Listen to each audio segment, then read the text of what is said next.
Hello friends, my name is बादल और मैं आप सभी का स्वागत करता हूं मित्रा चैनल पर। आज मैं आपके लिए लेकर आया हूं एसएससी सीजीएल 5 मार्च 2020 के शिफ्ट 1 के क्वेश्चन विद कंप्लीट एक्सप्लेनेशन। आपने अगर एसएससी की तैयारी स्टार्ट की है तो आपके लिए ये सेशन इम्पोर्टेंट रहने वाला है। चाहे आप कितनी भी बुक्स, थ्योरी और कॉन्सेप्ट को कर लें, लेकिन अगर आपने प्रीवियस ईयर क्वेश्चन को नहीं बनाया तो आपकी तैयारी वेस्ट हो जाएगी। प्रीवियस ईयर क्वेश्चन आपको कम टाइम में एक अच्छी तैयारी करा सकती है।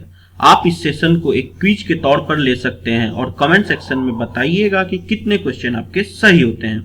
वीडियो स्टार्ट करने से पहले आपसे रिक्वेस्ट है कि वीडियो को पूरा देखिएगा और अगर आप इस चैनल पर नए हैं तो चैनल को सब्सक्राइब कर लें। तो चलिए वीडियो को स्टार्ट करते हैं। पहला क्वेश्चन है, Pongal festival is celebrated for 4 days in Tamil Nadu. What is the 4th day of Pongal called? Pongal त्योहार तमिलनाडु में 4 दिनों तक मनाया जाता है। पोंगल का चौथा दिन क्या कहलाता है? Very good question. और इसके ऑप्शन दिए गए हैं, ए थाई पोंगल, बी कानुम पोंगल, सी मट्टू पोंगल और डी भोगू पोंगल। ये देखिए, पोंगल का मैंने ये पिक्चर डाल दिया है खुद से ही कि पोंगल 14 से 18 जनवरी को मनाया जाता है तमिलनाडु में। अब देखते हैं इसका आंसर क्या होगा। वीडियो को पॉज कीजिए और बताइए आंसर क्या होगा। तो इसका आंसर हो जाएगा ऑप्शन नंबर बी, यानी कि कानुम पोंगल। अब चलिए इसके बारे में डिटेल से देख लेते हैं कि आखिर कैसे कैसे 4 दिन ये मनाया जाता है। पोंगल तमिल हिंदियों का एक प्रमुख त्योहार है। पोंगल का तमिल में अर्थ उफान या विप्लव होता है। पारंपरिक रूप से यह संपन्नता को समर्पित त्योहार है, जिसमें समृद्धि लाने के लिए वर्षा, धूप तथा खेतीहर मवेशियों की आराधना की जाती है। इस पर्व के महत्व का अंदाजा इस बात से भी लगाया जा सकता है कि यह 4 दिनों तक चलता है। अब देखते हैं 4 दिन क्या क्या होता है, जो कि इस क्वेश्चन में पूछा गया है। पहली पोंगल को भोगी पोंगल कहते हैं, जो देवराज इंद्र का समर्पित है। इसे भोगी पोंगल इसलिए कहते हैं क्योंकि देवराज इंद्र भोग विलास में मस्त रहने वाले देवता माने जाते हैं। दूसरी पोंगल को सूर्य पोंगल या थाई पोंगल कहते हैं। यह भगवान सूर्य को निवेदित होता है। तीसरे पोंगल को मट्टू पोंगल कहा जाता है। तमिल मान्यता के अनुसार मट्टू भगवान शंकर का बैल है। और 4 दिनों के इस त्योहार के अंतिम दिन कन्या पोंगल यानी कि कानुम पोंगल मनाया जाता है, जिसे तिरुवल्लुर के नाम से भी लोग पुकारते हैं। इस दिन घर को सजाया जाता है, जो कि हमारे इस क्वेश्चन का आंसर भी है कि पोंगल त्योहार तमिलनाडु के 4 दिन तक मनाया जाता है। तो पोंगल का चौथा दिन क्या कहलाता है? तो कानुम पोंगल। अब चलते हैं नेक्स्ट क्वेश्चन। सेकंड है, 11 दिनों तक चलने वाले प्रसिद्ध धनु यात्रा, जो विश्व का सबसे बड़ा खुला रंगमंच माना जाता है, किस राज्य में मनाया जाता है? वेरी वेरी इंपॉर्टेंट क्वेश्चन और काफी अच्छा क्वेश्चन भी है। ऑप्शन दिए गए, ए मणिपुर, बी उड़ीसा, सी असम और डी मेघालय। तो इसका आंसर हो जाएगा उड़ीसा। ये स्टार्ट कब होता है? ये स्टार्ट होता है पौषा शुक्ला चतुर्थी को और एंड कब होता है? पौषा पूर्णिमा को। और भी इसके बारे में डिटेल देख लेते हैं। 11 दिवसीय धनु यात्रा पश्चिमी उड़ीसा के बरगढ़ में शुरू होती है। दुनिया की सबसे बड़ी ओपन थिएटर के रूप में मनाई जाने वाली 11 दिवसीय धनु यात्रा पश्चिमी उड़ीसा के बरगढ़ में शुरू होती है, जो Guinness book of world record में उल्लेखित है। यात्रा भगवान कृष्ण और उनके राक्षस मामा राजा कंस की पौराणिक कहानी पर आधारित है। इसका जो ये नाटक होता है, इसमें कंस को बहुत ज्यादा श्रेष्ठ माना जाता है। देश आजाद होने के 1 साल बाद वर्ष 1948 में इस उत्सव की शुरुआत हुई, तब से यह जारी है। ये देखिए, मैंने इसका पिक्चर डाल दिया है धनु यात्रा का। नेक्स्ट क्वेश्चन है तीसरा, किसकी जयंती मनाने के लिए लखनऊ में 23वां राष्ट्रीय युवा महोत्सव आयोजित किया गया, यानी कि नेशनल यूथ फेस्टिवल। और ये कहां मनाया गया? 23rd लखनऊ में। कब से 12 से 16 जनवरी। और इसके ऑप्शंस दिए गए हैं, ए सरदार वल्लभ भाई पटेल, बी जवाहरलाल नेहरू, स्वामी विवेकानंद या डी महात्मा गांधी। ये एक वेरी इंपॉर्टेंट क्वेश्चन है और इसका आंसर हो जाएगा ऑप्शन नंबर सी, स्वामी विवेकानंद। लखनऊ में स्वामी विवेकानंद की जयंती के अवसर पर 5 दिवसीय, कब से 12 से 16 जनवरी यानी कि 5 दिवसीय 23वें राष्ट्रीय युवा महोत्सव 2020 मनाया गया था, जिसका थीम था फिट यूथ फिट इंडिया, इसका थीम था। ठीक है, और इसके बारे में और भी जान लेते हैं। ये राष्ट्रीय युवा दिवस 12 जनवरी को मनाया जाता है और संयुक्त राष्ट्र संघ के निर्णयानुसार सन 1984 ईस्वी को अंतर्राष्ट्रीय युवा वर्ष घोषित किया गया। इसके महत्व का विचार करते हुए भारत सरकार ने घोषणा की कि सन 1984 से 12 जनवरी यानी कि स्वामी विवेकानंद जयंती का दिन राष्ट्रीय युवा दिवस के रूप में देश भर सर्वत्र मनाया जाए। अंतर्राष्ट्रीय युवा दिवस अलग है और राष्ट्रीय युवा दिवस अलग है। तो अंतर्राष्ट्रीय युवा दिवस पूरे विश्व में 12 अगस्त को मनाया जाता है और ये पहली बार जब मनाया गया था वो 2000 में इसका आयोजन आरंभ किया गया था। तो चलिए नेक्स्ट क्वेश्चन की ओर चलते हैं। नेक्स्ट है 4 जनवरी 2020 में सरकार द्वारा आरंभ की गई विश्वास, जो एक प्रमुख ई शासन पहल है, किसका संक्षिप्त रूप है? ये जो 5 मार्च शिफ्ट 1 का जो 2020 का क्वेश्चन है ये काफी टफ भी माना गया है। देख सकते हैं इसके क्वेश्चन कितने टफ पूछे जा रहे हैं। तो इसका आंसर हो जाएगा विश्वास का video integration and state wide advance security. ये केंद्रीय गृह मंत्री अमित शाह ने गुजरात के गांधीनगर में भारत की पहली साइबर अपराध निरोधक इकाई आश्वस्त का शुभारंभ किया और आश्वस्त के साथ उन्होंने 2 अन्य परियोजनाएं भी शुरू की, जिसका नाम था एक विश्वास और दूसरा था नेत्रांग। तो ये विश्वास का आपको फुल फॉर्म पूछा गया था, video integration and state wide advance security. अब चलते हैं नेक्स्ट क्वेश्चन। 5th है कलकत्ता में बीबीडी बाग या डलहौजी क्षेत्र में करेंसी बिल्डिंग का निर्माण कब हुआ?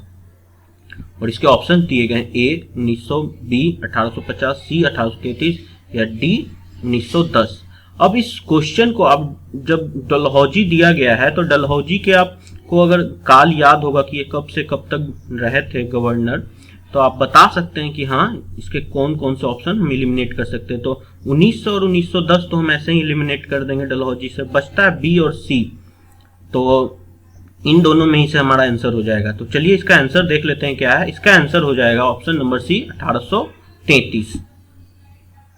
अब देखिए ये है इसका ये आपका है बीबीडी डलहौजी, बीबीडी या डलहौजी स्क्वायर, और ये जो बीबीडी 3 पुरुष थे इनके मूर्ति भी यहाँ पे लगाई। अब ये क्यों इंपॉर्टेंट है इसके बारे में जान लेते हैं। इस चौक या स्क्वायर का नाम 1847 से 1856 तक भारत के गवर्नर जनरल लॉर्ड डलहौजी के नाम पर डलहौजी स्क्वायर रखा गया था। इससे पहले इसे समय समय पर ग्रीन बिफोर द फोर्ट या टैंक स्क्वायर भी कहा जाता था।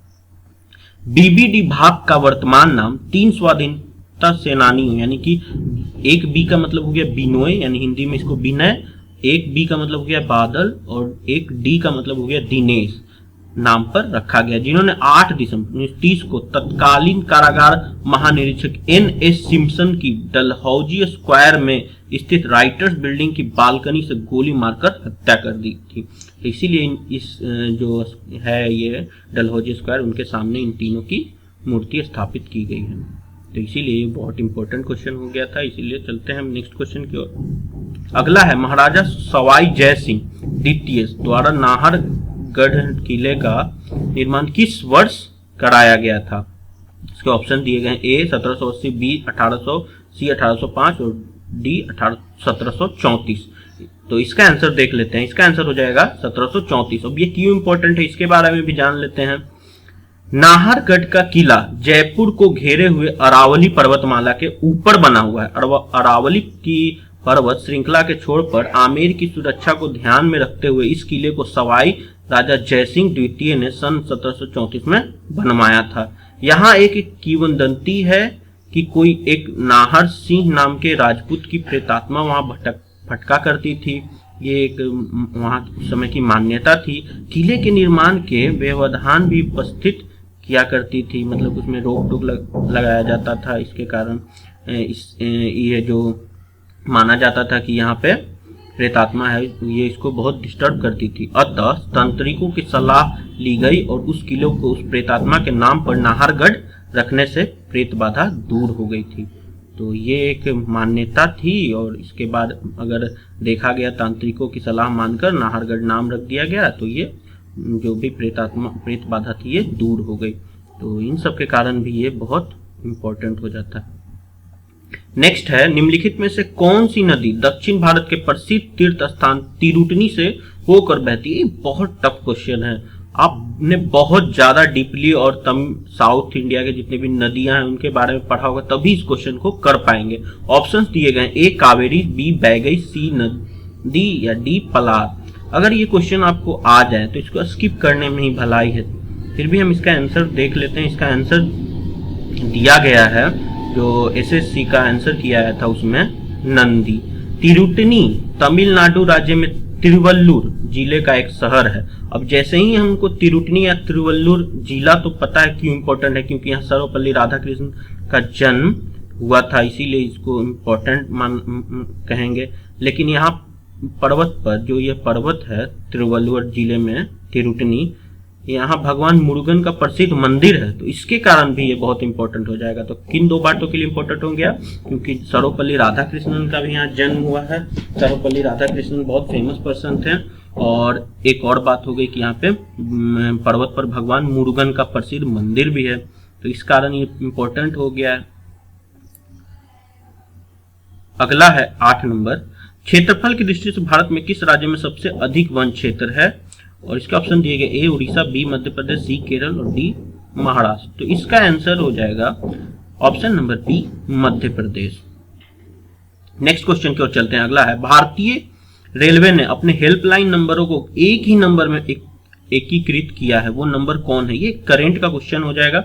और इसके ऑप्शन दिए गए, ए 139, बी 150, सी 145 या डी 160। तो इसका आंसर हो जाएगा option number A 139। Question number 10 है, सूर्य द्वारा उत्सर्जित प्रकाश का रंग कैसा होता है? ऑप्शन है, ए सफेद, बी लाल, सी पीला या डी नारंगी।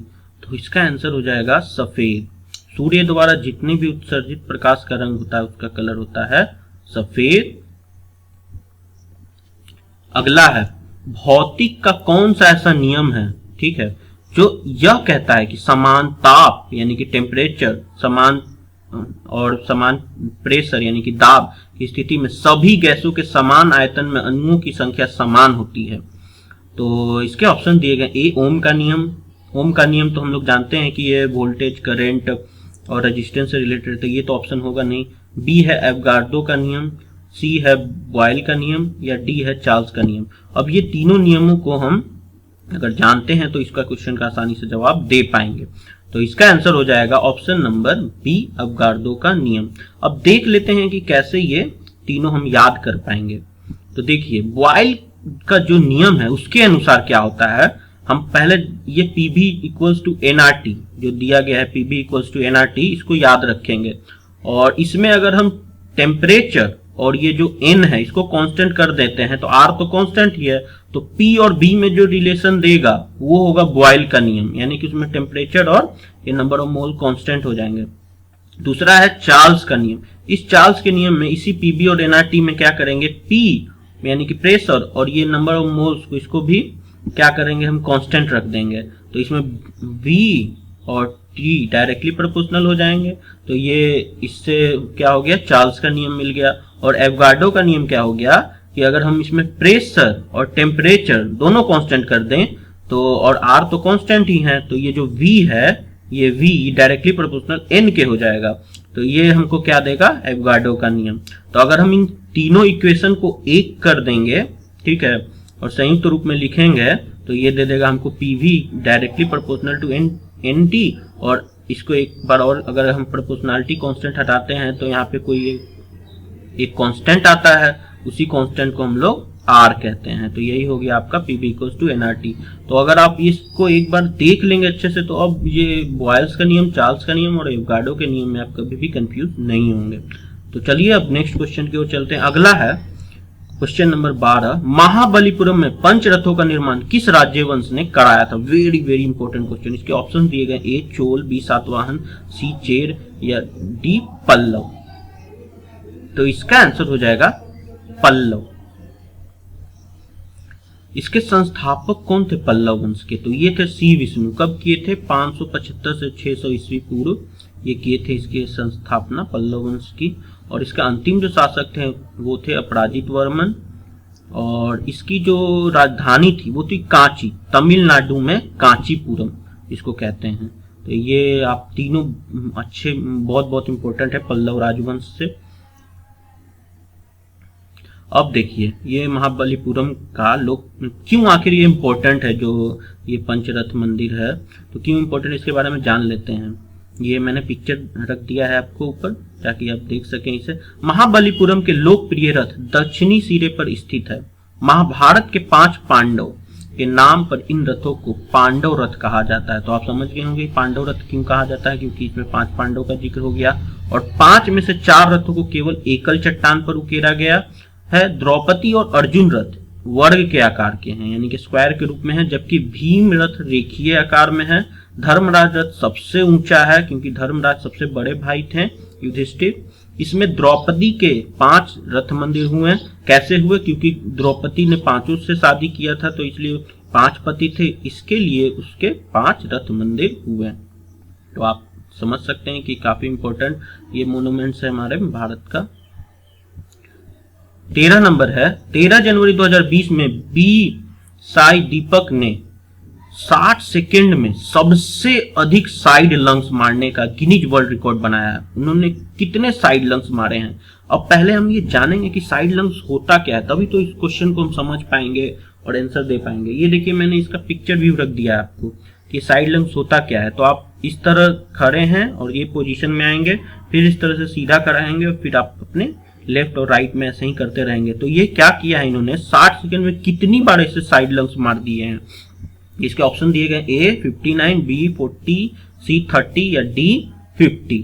तो इसका आंसर हो जाएगा ऑप्शन नंबर ए 59, जो कि बहुत ज्यादा फास्ट होगा तभी ऐसा हो पाया होगा। तो इन्होंने 59 ऐसे साइड लंग्स किए हैं, तो इसीलिए इनका Guinness book of world record में नाम आया है।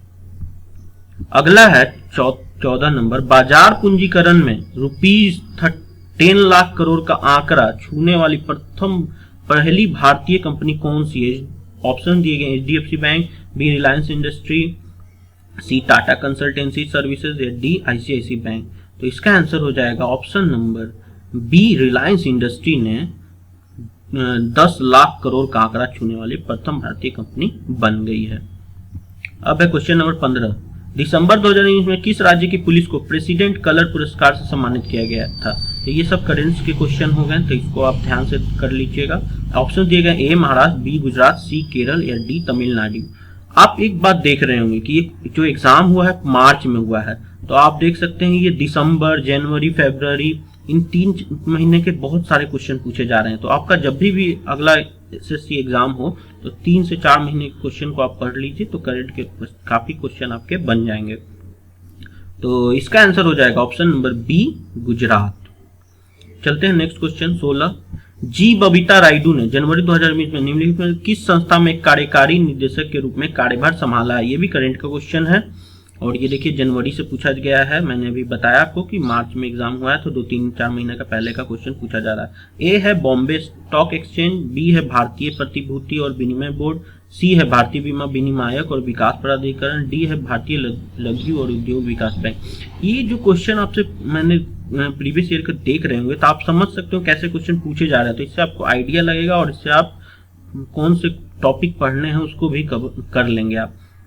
तो इसी देखते हैं इसका आंसर क्या हो जाएगा। इसका आंसर हो जाएगा ऑप्शन नंबर बी, भारतीय प्रतिभूति और विनिमय बोर्ड के लिए कार्यकारी निदेशक के रूप में कार्यभार संभाला है। नेक्स्ट क्वेश्चन है 17, जसप्रीत बुमराह को, आप जसप्रीत बुमराह को जानते हुए क्रिकेटर खिलाड़ी हैं, को 2018-19 की अवधि में अंतर्राष्ट्रीय क्रिकेट में उनके प्रदर्शन के लिए कौन सा पुरस्कार के लिए चुना गया। ऑप्शन दिए गए A CK Nayudu, B Madhavrao Scindia, C Polly मिलगर या डी एम.ए. चिदम्बरम।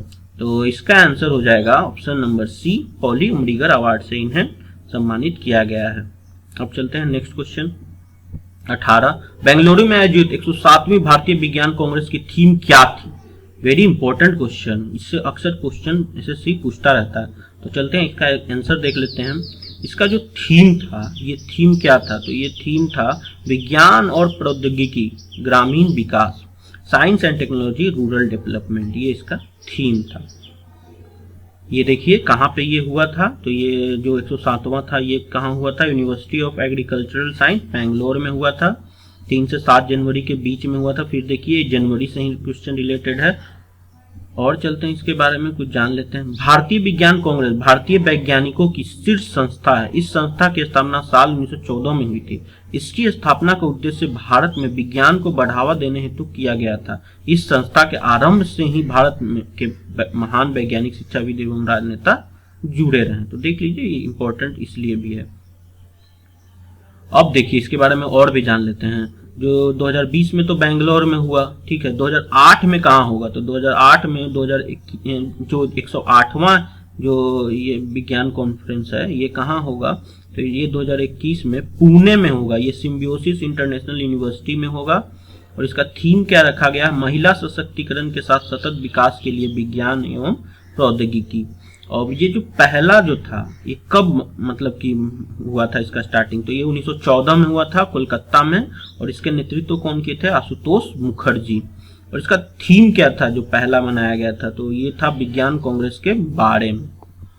तो ये भी इंपॉर्टेंट हो जाता है। तो चलिए अब नेक्स्ट क्वेश्चन की ओर चलते हैं। अगला क्या है? 19 नंबर, निम्नलिखित में से कौन सा राष्ट्रीय उद्यान पूर्वी हिमालय उप क्षेत्र में सबसे बड़ा संरक्षित क्षेत्र है? तो इसका आंसर हो जाएगा, ये अगर जैसे ही पूर्वी हिमालय पूछा तो इसमें सब इंपॉर्टेंट हो जाएगा हिमालय क्षेत्र में नामदफा राष्ट्रीय उद्यान का आंसर। और जान लेते हैं इसके बारे में। ये जो नामदफा राष्ट्रीय उद्यान है पूर्वी हिमालय जैव विविधता स्थल का सबसे बड़ा संरक्षित क्षेत्र है और पूर्वोत्तर भारत में अरुणाचल प्रदेश में स्थित है।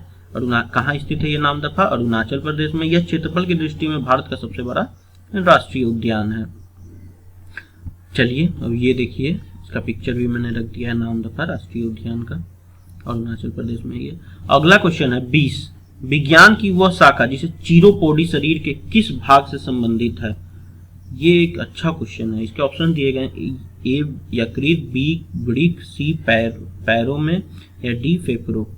अब ये एक डिफिकल्ट क्वेश्चन माना गया है, इसीलिए जो 5 मार्च शिफ्ट 1 है इसीलिए टफ माना गया है, क्योंकि ऐसे ऐसे क्वेश्चन पूछे गए थे इसमें।